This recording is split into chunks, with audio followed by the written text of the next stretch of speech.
Magandang umaga sa lahat. So ako po si Redentor Vanguardia, but you can call me Red. So I'm from the Research and Development Division of PCC. So ang topic natin ngayon is yung proper housing and related agricultural facilities for large ruminant production. So yung magiging topic natin ngayon is for large ruminant in general, pero naglagay lang ng konting emphasis doon sa buffaloes, kasi since nasa PCC nga po tayo. Bago tayo magpatuloy, alamin muna natin ano po ba yung mga nangyari noon or yung history kung bakit nga ba kailangan natin ng proper animal housing. So, nung unang panahon, since ang ikinabubuhay ng ating mga ninuno nung panahong 10,000 BC is alam naman nating pangingisda at pangangaso, yung source ng kanilang pagkain. So, but since lumalakad yung panahon, dumadami rin yung tao, yung nagiging source ng kanilang pagkain, which is yung mga wild animals, ay ay kumokonti. So, ang naisip nilang paraan is yun nga, yung mag-domesticate ng mga animals, alagaan ito. And yung mga sinaunang kanilang housing is yung mga bato pa lang. So, tinatawag nila itong kraals. This is a stone or brush enclosures at saka night pens. So, ginagawa rin nila yung shared living. So, kasama nila sa bahay, and yung structures were temporary and followed seasonal grazing pattern. So, gumagawa lang sila ng temporary structure, then pagka umaga, ipapastol lang nila yung kanilang mga hayop. So, dako tayo sa 14th to 18th century. So, ito na yung rise ng mga permanent barns natin. So, medyo nag-i-improve na yung structures natin. Dito na na-develop yung mga timber frame and stone bars for winter shelter. So, since nung unang panahon nga ay marami pang season, dumadako sa winter, kaya kailangan talaga ng merong protection yung ating mga animals. So, meron ding dual purpose design. So, yung structures were built to store hay, fodder. So, dito na pumapasok yung ibang components ng ating animal housing. So, nandyan na yung para sa storage ng mga pagkain. Dito na nila na-realize na hindi lang pala pagkain nila ng mga tao yung importante, but also yung mga inaalagaan nila para magkameron ng mataas na productivity. So, ayun, dito na rin nagsimula yung pag-emerge ng mga makabagong sheds and stone enclosures across Europe and Asia. So, dako tayo sa industrial and scientific shift. So, 19th and 20th century. So, ito yung medyo medyo nag-modernize na, So, sanitation focus.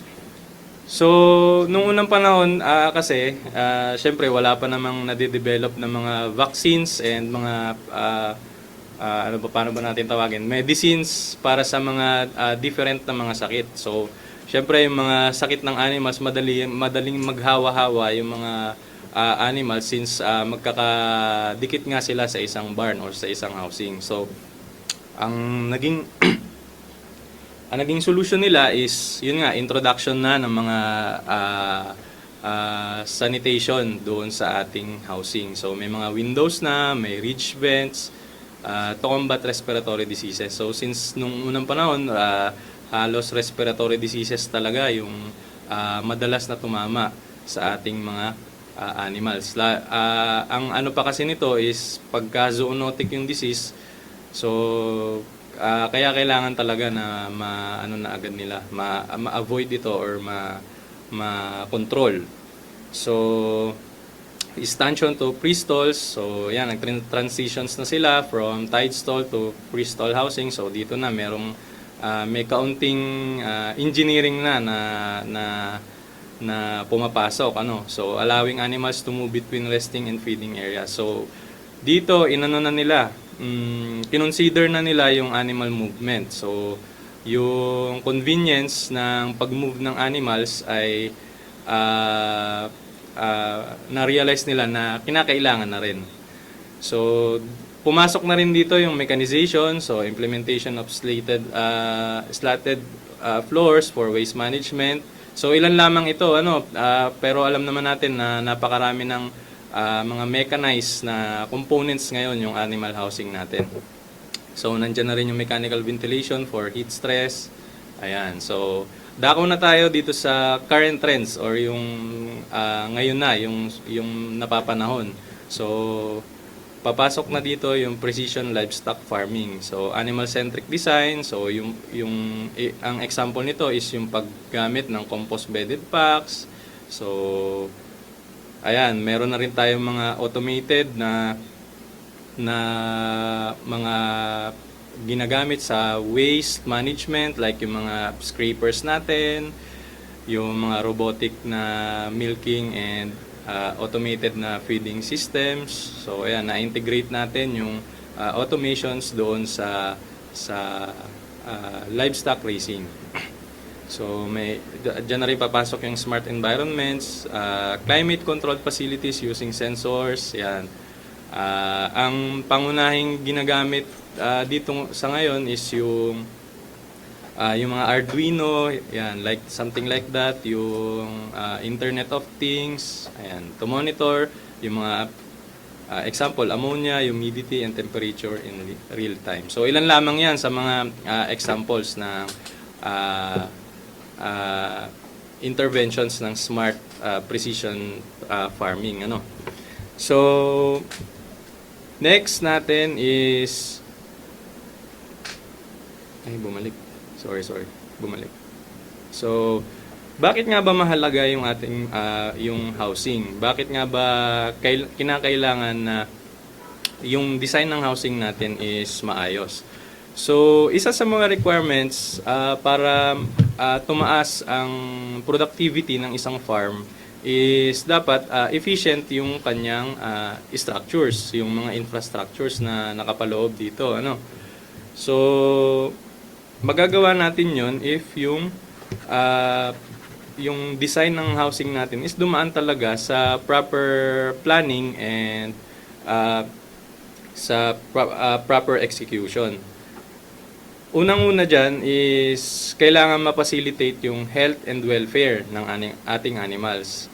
So, dapat yung housing natin is designed to protect the animals from extreme weather, heat, stress, rain, which significantly reduces yung illness, stress, and mortality rates.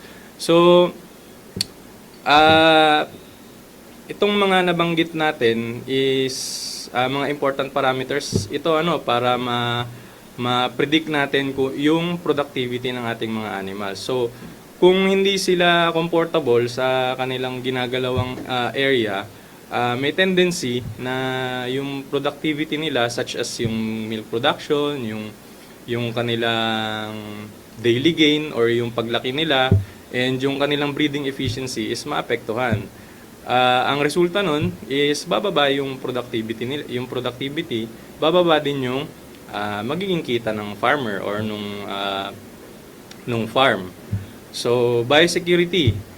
So, dapat yung housing natin is merong sinusunod na biosecurity protocol, since importante na talaga itong biosecurity, gawa nga ng marami ng sakit na nag-e-exist ngayon, lalong-lalo na yung mga delikado, yung mga zoonotic, yung pwedeng matransfer from animals to human.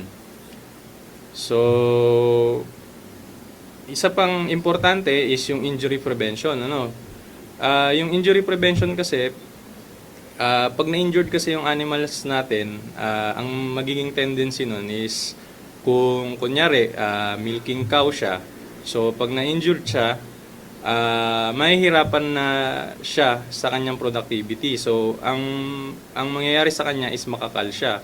So pag nakal siya, ang dalawa lang ang pwede niyang puntahan. Pwedeng ibenta siya or katayin, ano. So parang one time na lang yung magiging profit sa kanya. Where if kung hindi siya na-injured,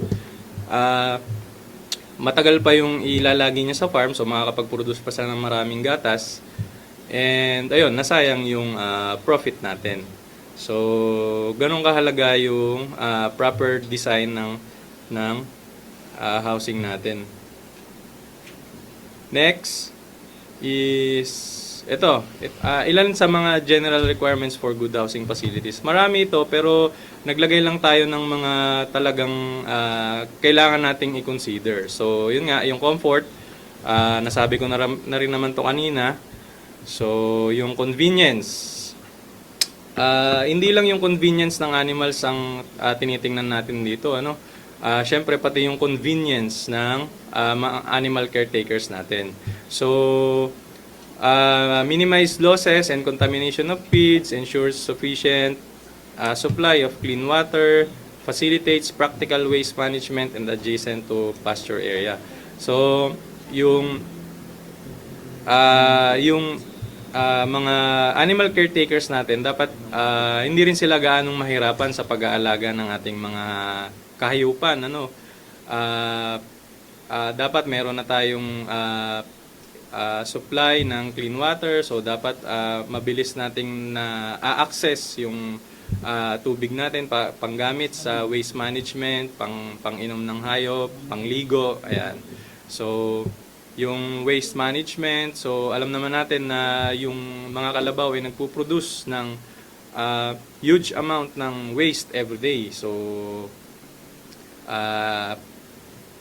kung mamano-mano nating ililinisin yun every day, so ang magiging tendency natin is kakain tayo ng maraming labor and maraming time para lang sa paglilinis, ano. Wherein pagka maganda yung design ng housing natin, maiiwasan natin yung mga ganong scenarios. And also dapat malapit ito sa pasture area, ano, kasi syempre kung naka fully confinement yung ating mga animals, yung paghahakot ng pakain from pasture area to the barn also consumes a huge amount ng mga resources. So kailangan nating iwasan yun para tumaas yung kita ng ating mga magkakalabaw.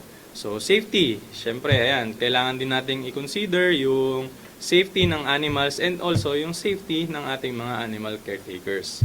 So, provide adequate space for animals to stand and lie down. So, yung Philippine Agricultural Engineering Standards natin, o ngayon, Philippine Agricultural and Biosystems Engineering Standards na, meron itong mga tinutukoy na space requirements para sa mga animals based sa kanilang categories. So, mamaya ipapakita din naman natin yon. So, economy, syempre, use of cost-efficient, locally available, and durable materials. So, syempre, dapat yung ipapatayo natin yung mga materials na gagamitin sa kanya is dapat matibay and syempre, dapat locally available para hindi na tayo mahirapang mag-source out. So, next, ano ba yung ang tanong dito is ano ba yung parang magiging contribution ng proper housing natin sa productivity and management ng buong sistema natin, ng buong dairy farm. So, yan, unang-una syempre yung increase ng productivity. So, isa yan. Although hindi lang yun dapat yung considerations, pero isa talaga yung proper housing sa magde-decide kung mag-increase yung productivity mo. Siyempre, yung ease of management, yan, dyan napapasok yung convenience. Yung, kumbaga, parang ang tagline dito is, don't work harder, work smarter, parang ganon. So, yung breeding efficiency, Siyempre, isa sa mga parameters na napaka-importante sa animal raising or sa dairy production is yung breeding efficiency. So dito talaga magbe-base yung productivity natin, ano, kasi kung hindi efficient yung breeding niya, mababa yung calf production, syempre mababa din yung milk production, ano. So mabagal din yung pag-grow ng ating dairy farm since wala na mahirap sundan yung mga susunod na generations nung mga animals natin. So diyan na papasok yung mga handling chutes, yung holding pens.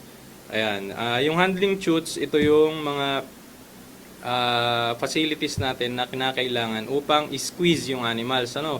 Kasi yung breeding natin, like for example yung artificial insemination, talagang nagre-require ito na kailangan naka-squeeze yung animals natin kasi ang strength ng kalabaw ng baka is different talaga sa strength ng tao. So mahihirapan yung technician natin na mag-facilitate or mag-conduct ng artificial insemination, ng vitamin and mineral supplementation, pagkuha ng samples kung hindi naka-squeeze yung animals. So sa proper housing, kasama yan. So next natin is ito na nga tinutukoy ko kanina, yung Philippine Agricultural Engineering Standards, yung PAES. So ito yung listahan ng ilan sa mga PAES or Philippine National Standards na pwede nating sundan and sinusundan din ng PCC para sa design and build ng mga communal pens natin and ng mga related facilities. Nandyan yung mga layrage, yung silo, yung feedlot, yung mga rancho, ayan, yung housing, feedlot, yung milking parlor, biogas plant, agricultural liquid waste, and yung composting. So, ano bang purpose ng mga ito? Siyempre, these standards provide the minimum requirements for design, construction, and management of farm structures. They are created to ensure animal welfare, operational efficiency, and safety of both animals and farm workers. So, yung Philippine Carabao Center, meron din kaming na create na Dairy Buffalo Handbook. So, yung ibang standards doon sa proper housing ay galing din po dito sa Philippine Agricultural Engineering Standards. And ito na, papasok na tayo sa mga key principle sa pagpili ng site and pag-design ng mga building. So, yung proper site, syempre, we need to select a site that is well drained, accessible to roads and water, and located downwind from residential areas to manage odor. So, kailangan natin ng site na well drained. Kaya dito na papasok yung surveying. Para magpapatayo lang din tayo ng building nito. So, kailangan nating malaman yung profile ng lupa, yung elevation, para malaman natin kung saan natin ilalagay yung mga drains natin.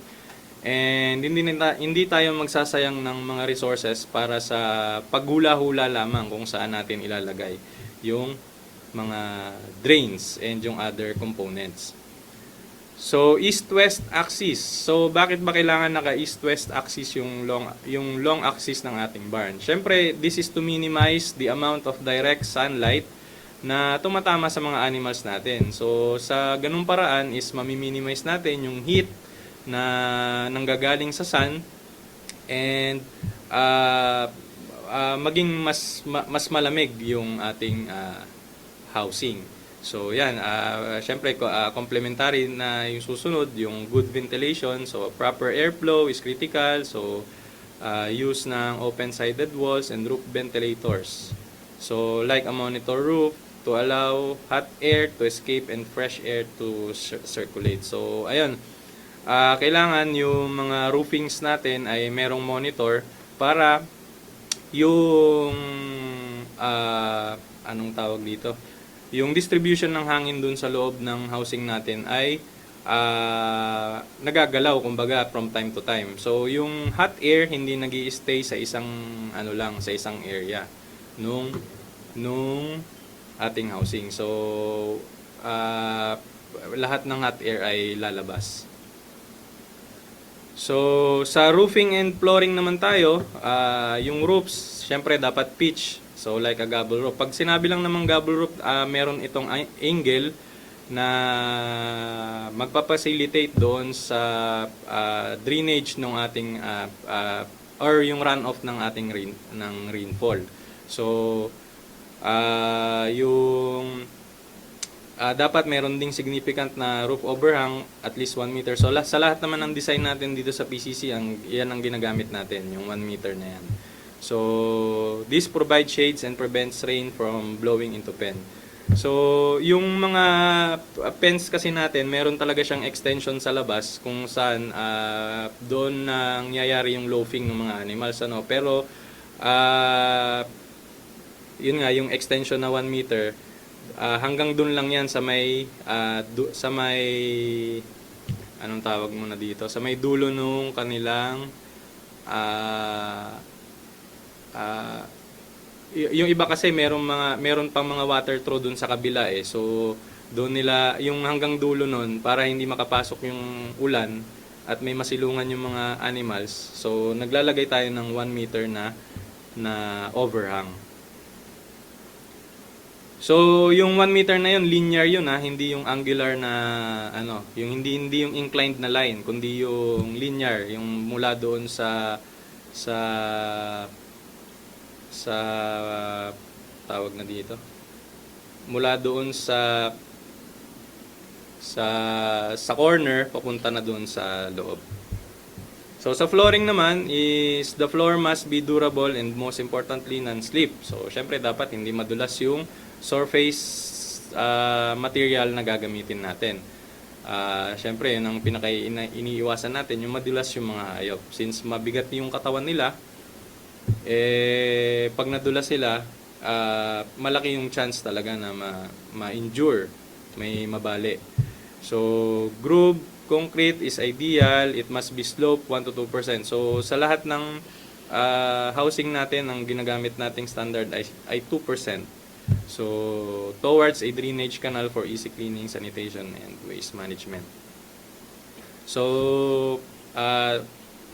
punta tayo sa mga key components ng main barn. So, dapat yan, may loafing area.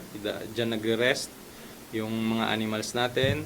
Yung feeding trough, so dito nilalagay yung mga pagkain nila. Yung water trough, yung tubig naman na pang-inom. So, dapat yung tubig natin ay source sa malinis na source, hindi dapat meron ding testing na ginagawa sa tubig natin kasi yung ibang mga sakit is waterborne. So, dapat iwasan natin yung mga paggamit ng tubig mula sa mga open sources. So, dapat talagang mag-delegate tayo ng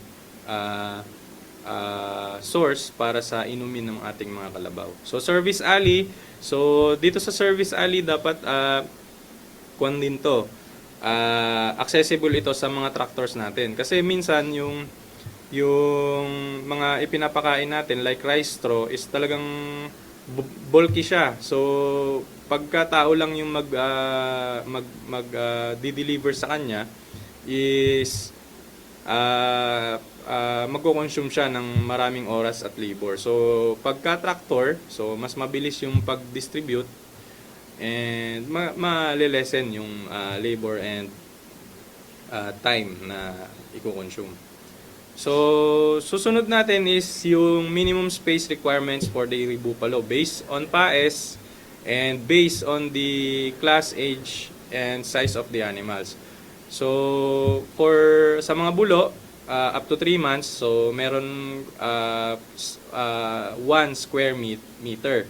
So, dito sa gene pool, meron naman tayong mga calf, parang yung mga may calf pen tayo. So, yung isang box noon ay nagme-measure siya ng 1 by 1. So, 1 square meter siya. So, yung mga medyo malaki na mga bulo, up to 3 to 6 months is 2 square meters naman. So, ililipat na naman natin sila ng panibagong barn. So, ito ay sa ideal na sa ideal na scenario, ideal dairy farm. Like yung sa gene pool po namin, yung pinaka farm po namin dito sa PCC. And yung calves na medyo mas malalaki na ng konti, mas malaki na talaga, 7 months to 1 year is 3 square meters. So lilipat na naman yon ng panibagong barn. So yung yearlings natin, ito yung talagang kalabaw na sila, 4 square meters. So yung heifers and steers, so pag sinabing heifers, yung mga dumalaga o yung mga hindi pa nanganganak na kalabaw, yung steers naman is yung mga males na hindi pa nakakapag-breed. So mas malaki naman ng 1 square meters. So that's 5 square meters per animal. So sa milking and dry cows, that's another barn ulit.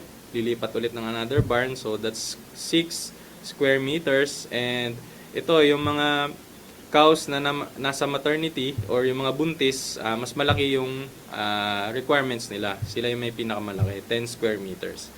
So sa matured bulls, yung matured bulls yung 8 square meters na ito, dapat sila, isolated talaga sila or tag-iisa lang sila kasi may tendency na mag-away kasi itong mga ito.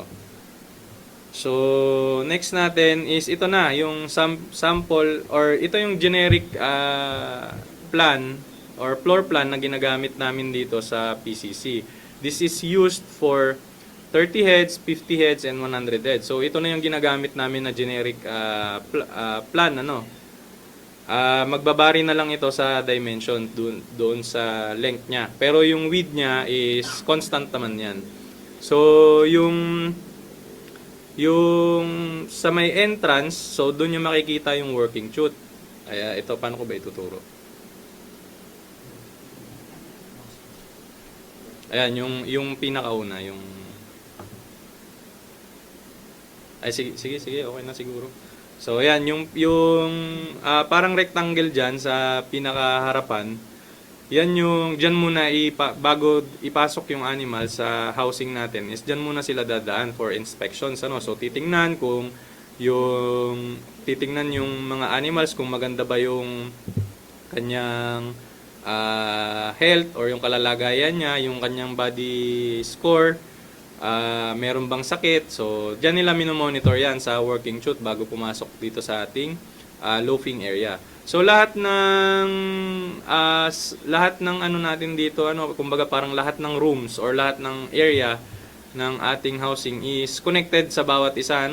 Ito ay para ma-facilitate yung easy access ng mga animals. So, para mas maganda yung movement nila.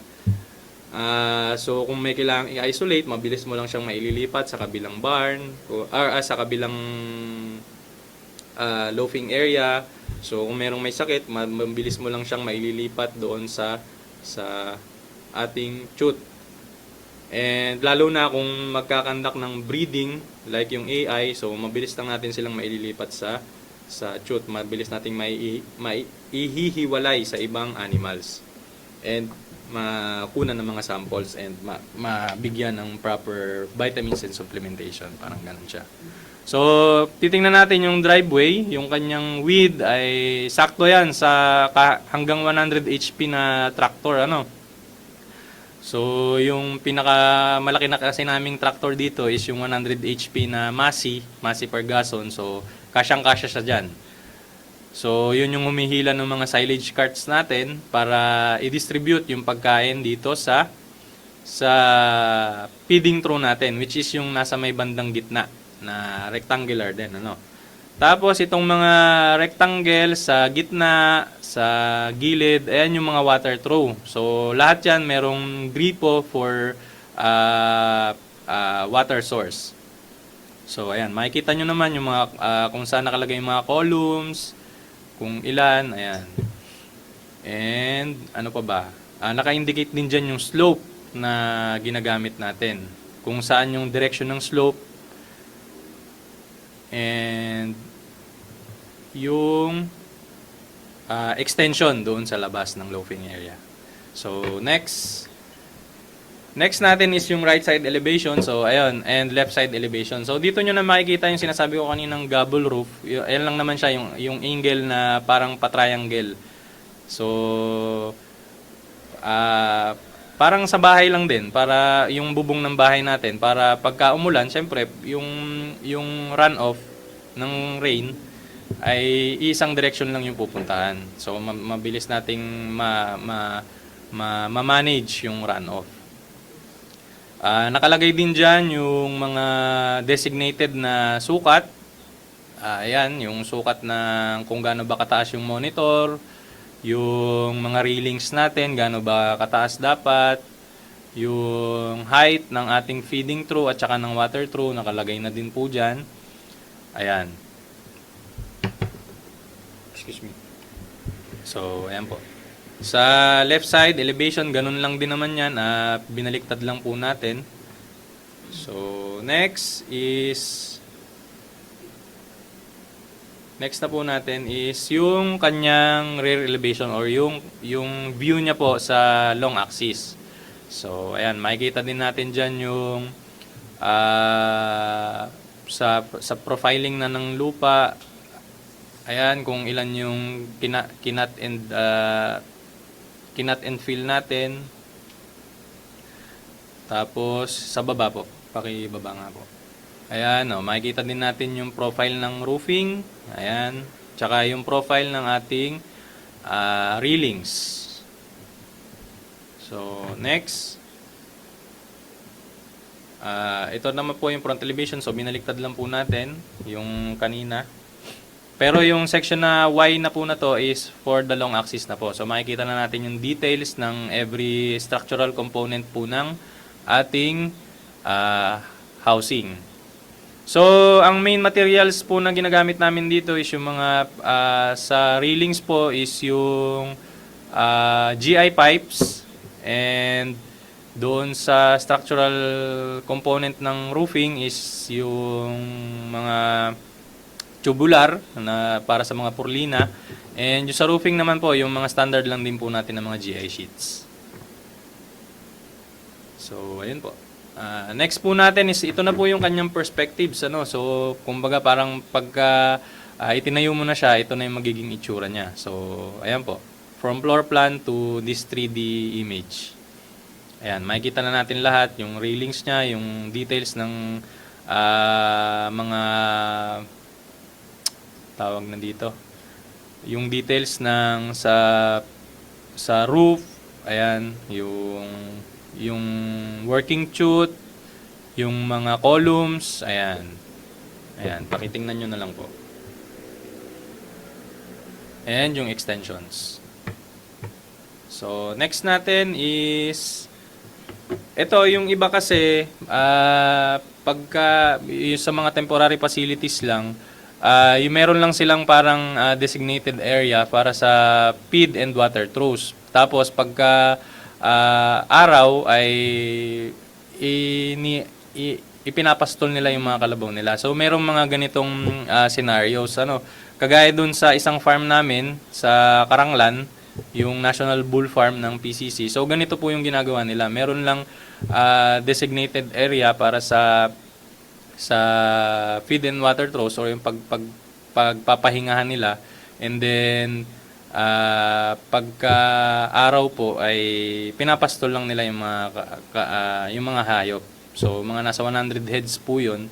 So ito lang naman yung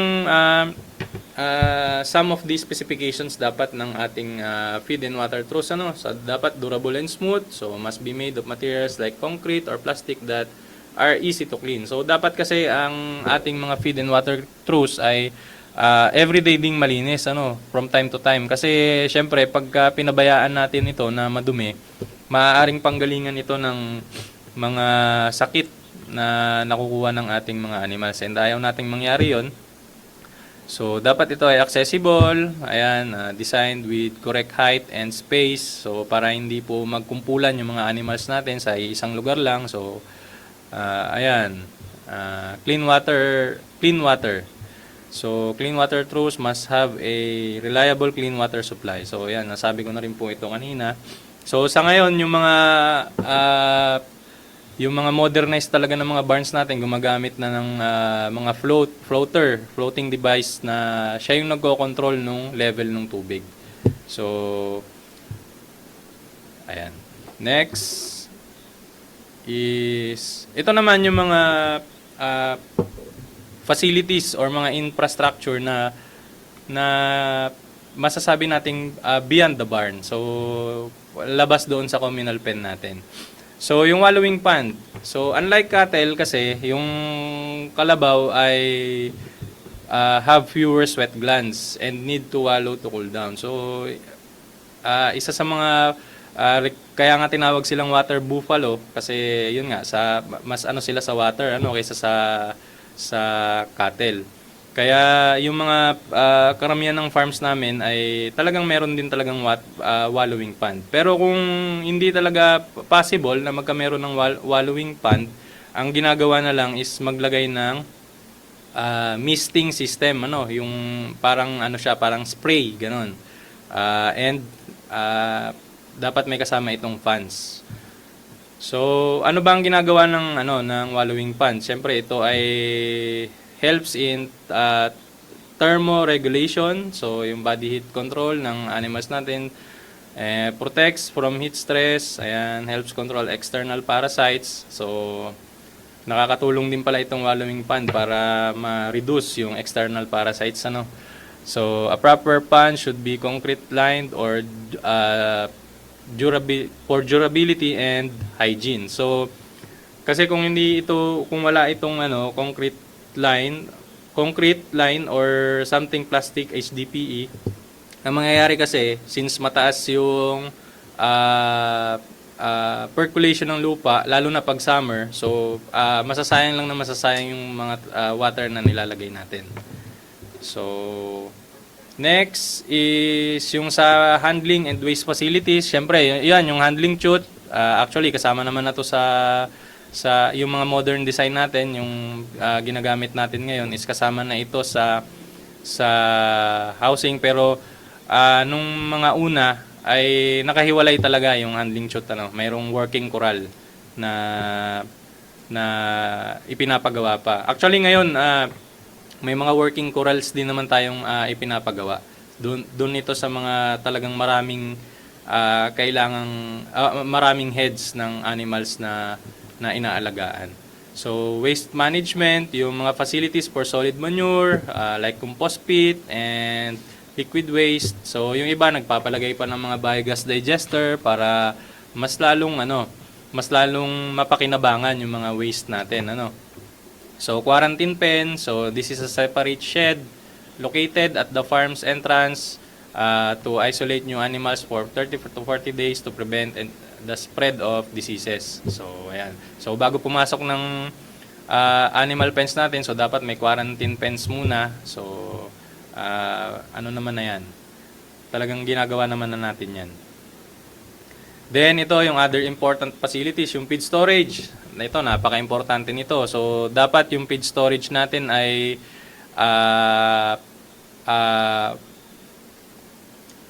kumbaga parang protected siya from rodents, insect, pest, yan. Then yung vermiculture facility, so kasama ito sa waste management, yung mortality pit. So nire-require ito ng DENR, So kailangan merong designated area for mortality.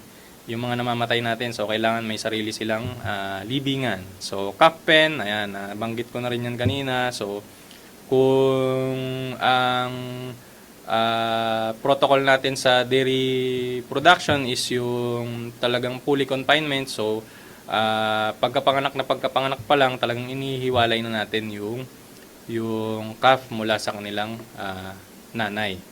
So yan, mga biosecurity station. So pagpasok ng farm, meron dapat ganyan, mga putbat,